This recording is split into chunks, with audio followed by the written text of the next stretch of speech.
today we're going to draw a horse, a realistic horse, not like the pony we did earlier. But we're going to start out with a jelly bean. And all a jelly bean is an oval that somebody sat on. That's what a jelly bean is. Of course, if you're having a hard time drawing this, you can always draw two circles and then draw a curved line this way and another curved line going that way, and then erase the circles, and you get a jelly bean that way. So we're going to start out with a jelly bean, and then we're going to draw a couple lines for the neck. Now these are going to get closer together up here, and then near the top this often kind of curves a little bit, depends on how your horse has the head. And then we're going to draw a couple of straight lines like this. So it's basically a triangle where we've rounded the corner off. So there's your basic horse head. Now then we'll give him a little eye and then a couple of horsey ears. Make sure you don't make these too long. If you make them like this long, then you have a donkey. We don't want that. And if you want to make a unicorn, put a horn on it, you could. But I'm going to go ahead and put a mane. We don't need to put a mane right now, but I'm going to kind of do some jaggedy lines like this. Just so it looks like a horse a little bit more. We'll put a couple of nostrils. You gotta please put a small mouth. Don't put a mouth all the way to here, because then you'll have some sort of demon horse. We'll do demon horses some other lesson.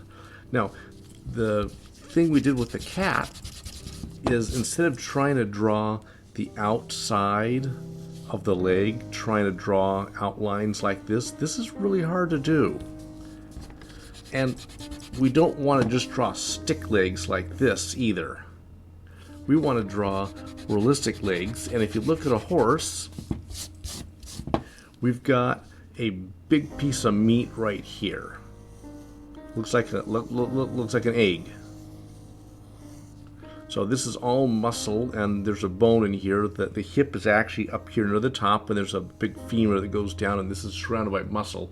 And then there's another oval right here. See how these cross? They need to cross. Then there's another part of the leg that actually goes forward. Now on the horse I'm drawing, I'm looking at a picture from Google, and this horse's leg is pretty much straight, so this isn't a great example here, but the one behind it is. We're going to draw another oval here, and then we're going to draw this part. This is actually the knee. The knee's up here. So you think about horses that have backwards legs. No, this is actually the ankle, and that's the knee. So this is going to bend back, and just like if you're doing a person's leg, you draw the thigh and the lower part of the leg, and then the foot is actually this. This whole thing is the foot. That's the ankle right there. This is the foot. This is the heel. They don't actually walk on the heel like we do. That's up in the air. And then the toe is right there. That's the hoof. And so there's a little toe joint right there. So we're going to go ahead and do the front leg now. Now the front leg, make sure these things are really big up here. I mean, there's a lot of muscle up here near the top. That's where the shoulder blades are. And then we have another, maybe like a carrot. Notice how these overlap. And another one that goes right there. It's hard to tell on the horse I'm looking at because this leg is all straight. But this one back here, now this is a second muscle. There's another one going like this. This is behind the other leg. And then we're going to draw another oval going that way. And I've got legs on top of each other. So I'm going to erase this one and try that again. Let's bend this one slightly just so you can see how it kind of bends. So we see the horse where it bends like this. this is like their wrist. So their elbow's up here by their body. This is the wrist, and this is like your whole hand here, and just the fingertips are down here. That's how the horse or any mammal's legs are. There's a joint here where everything starts, and there's two joints. There's a knee and an ankle, there's a shoulder, there's an elbow, and a wrist. And then from here, we're going to make a tail. And then we can erase these overlaps. We can also erase any part that's behind another leg. For example, if I wanted this leg to be in the front,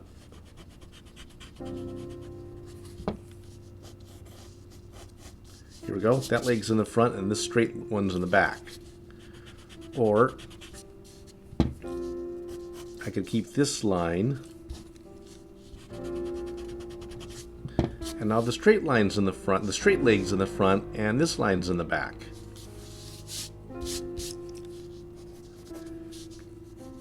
And then from here, we can ink this in, or we can add some simple shading. And I'm looking at my horse, and I notice there's a large dark area right here.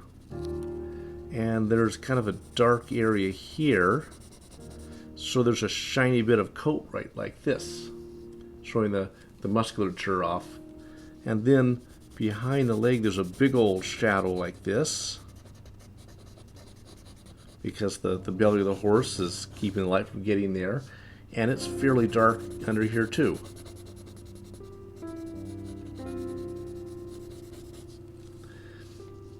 And I'm going to thicken this up a little bit. I'm looking at my reference material. This is awfully thin. This actually is fairly thick up here too, which means we have room to put a couple shadows that kind of run this way to show there's some muscles on top. And there's a shadow here, and there's a shadow here. Just the way that the fur lays on the horse, there's different little reflective shine lines that go through it. We can even kind of erase them in if you wanted to.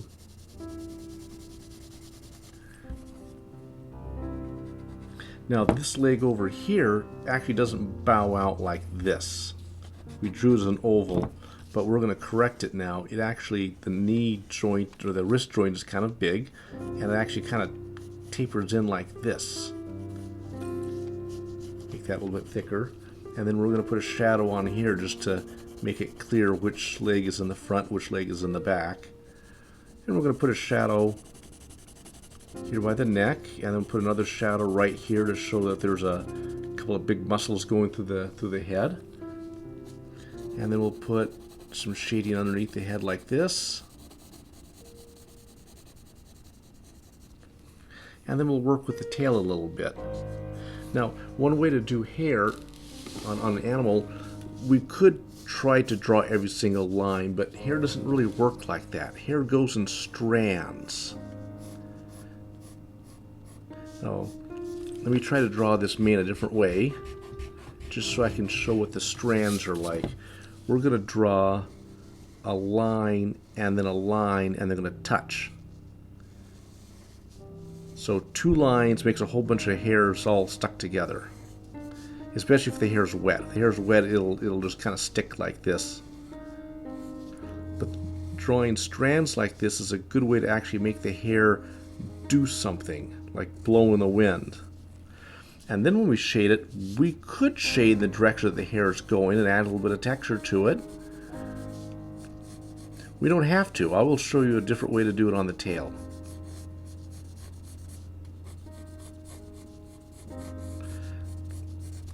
We can also do this. Get our eraser and put a little reflective shine through it. If you've ever seen the gals in the shampoo commercial where they have those big bands of reflective light, like there's a fluorescent light right in front of their head off camera, this is what we're looking for. And this almost always goes the opposite way of the hair. The hair is going this way, the shine's going to go that way. So for the tail, we'll do the tail a little bit different. We're going to make a couple of strands.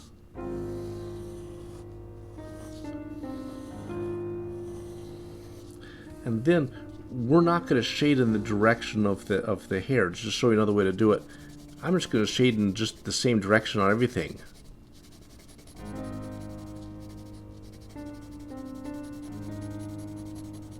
Just to show that we don't actually have to try to draw every individual hair. We can do this with just a solid color.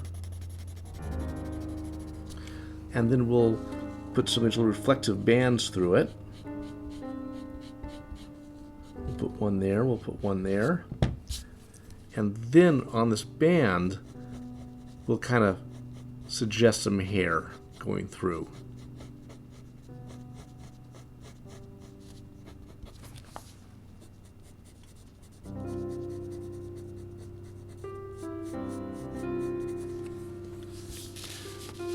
Here we go. And then let's put a couple of more shading here on the leg, and we'll call this thing done for now. We could obviously spend a lot more time smoothing this out and adding some really dark areas. Shading isn't the best thing to do with a mechanical pencil. We want to use a regular pencil, but that's another lesson. We will stop for here.